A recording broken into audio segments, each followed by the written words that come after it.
ఆంధ్రప్రదేశ్ రాష్ట్రంలో 2024 సార్వత్రిక ఎన్నికల్లో ఆంధ్ర రాష్ట్ర ప్రజలు తెలుగుదేశం పార్టీ కూటమికి స్పష్టమైన మెజారిటీ ఇవ్వడంతో తెలంగాణ రాష్ట్రంలో సాలూరా మండలం, సాలూరా క్యాంప్, వర్ని మండలంలో తెలుగుదేశం పార్టీ శ్రేణులు, ఎన్టీఆర్ అభిమానులు ఆంధ్ర ప్రజలకు కృతజ్ఞతలు తెలుపుతూ సంబరాలు జరుపుకున్నారు. వర్ని మండలంలో వినూత్నంగా ర్యాలీ తీసి సంబరాలు నిర్వహించారు. ఈ సందర్భంగా తెలంగాణ తెలుగుదేశం పార్టీ రాష్ట్ర నాయకులు విఠల్, పార్టీ ప్రముఖులు తిలక్, కిరణ్, రాంబాబు, నరేష్, శ్రీకాంత్, బాలు, సాయి ప్రతాప్, ప్రవీణ్ తదితరులు ఈ కార్యక్రమంలో పాల్గొన్నారు.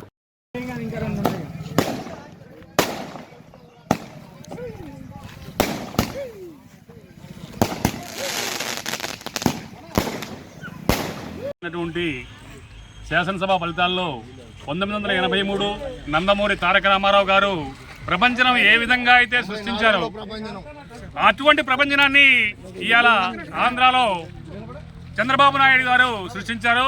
ఇది అపూర్వమైనటువంటి ఘన విజయం. ఈ విజయానికి ప్రతి ఒక్క వ్యక్తి కుల మతాలకు అతీతంగా ఓట్లేసి నిరంకుశత్వ పాలనకి చరమగీసిన పాటించి బంగారు భవిష్యత్తు కోసం, మన పిల్లల ఉజ్వల భవిష్యత్తు కోసం చంద్రబాబు నాయుడు గారిని కూటమిని గెలిపించడం జరిగింది.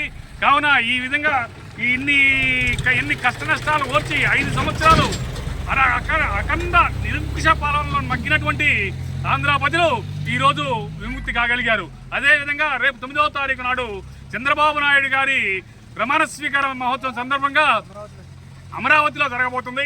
ఏ విశాఖపట్నమో ఏ ఇందులో కాకుండా రాజధాని అయినటువంటి అమరావతిలోనే ప్రమాణ స్వీకారం చేస్తానని చెప్పడం జరుగుతుంది.